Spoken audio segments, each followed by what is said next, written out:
Kiwi call for many reasons, to mark their territory or to call to their mate. These calls are also useful for us by telling us how many birds there are and where they are.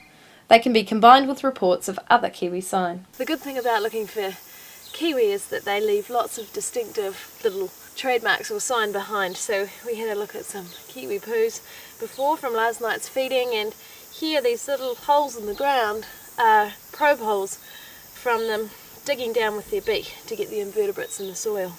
Other sign you might find are some soft Kiwi feathers or distinctive three-toed footprints in soft sand or mud. It is usually best to listen for Kiwi at the beginning of their breeding season, when they are likely to call the most. This is between February and June, depending on the species. If you have heard a one-off Kiwi call, record it on the Kiwi reporting card, which is available from DOC offices or the BNZ Save the Kiwi website. If you are doing regular monitoring by visiting the same listening stations every year, or every 5 years, then any Kiwi calls should be recorded on a Kiwi call scheme form, and possibly the monitoring Excel spreadsheet, available from the same places. Regularly monitoring for Kiwi calls will give you an idea of whether the Kiwi numbers in your area are increasing or decreasing. It's best to use the same people to monitor the same site at the same time each year, and it's best to listen during the dark phase of the moon. Your sites should be up high and provide a wide view, rather than being in a valley or the bush. Listening sessions should last for 2 hours each night, beginning just after dark, and listening should happen on at least 4 still nights.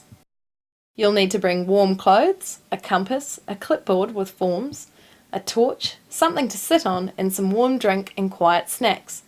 You'll also need a watch to record the times when the calls are heard. Before heading off, be familiar with the forms, how to use a compass, and what the male and female Kiwi call sounds like.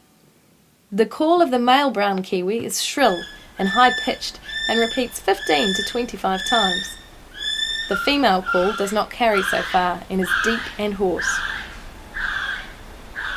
The great spotted Kiwi call is similar, with the male a shrill sound and the female a deeper call. There are some night calls which can be confusing for Kiwi listeners, including the pukeko, possum, moorpork, long-tailed cuckoo, and weka. Once you are ready to go monitoring, make sure you have the landowner's permission to enter his or her land, and make sure you've told someone where you are going.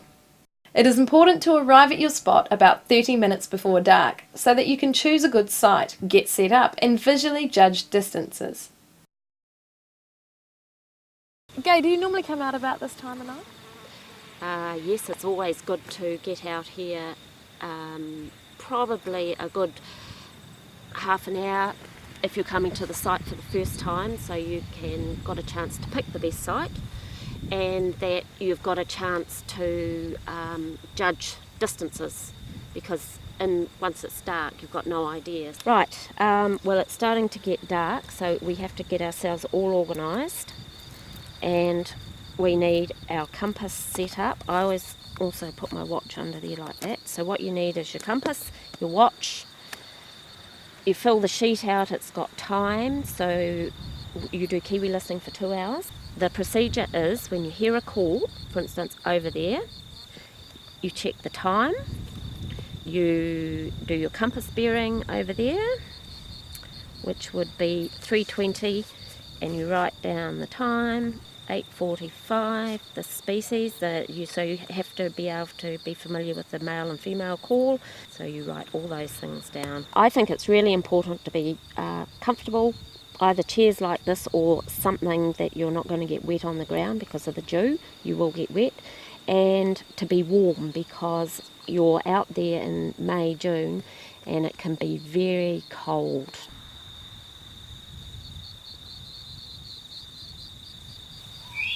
There you go, male.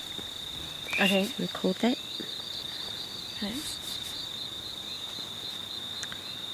It's at 20 degrees. And I would estimate that at 200 metres. Once you've finished the sheet, you can you analyse where all the calls have come from, and if you can plot it on a map, you can basically work out from that how many numbers there are, because that pair there actually won't go far in the course of a night.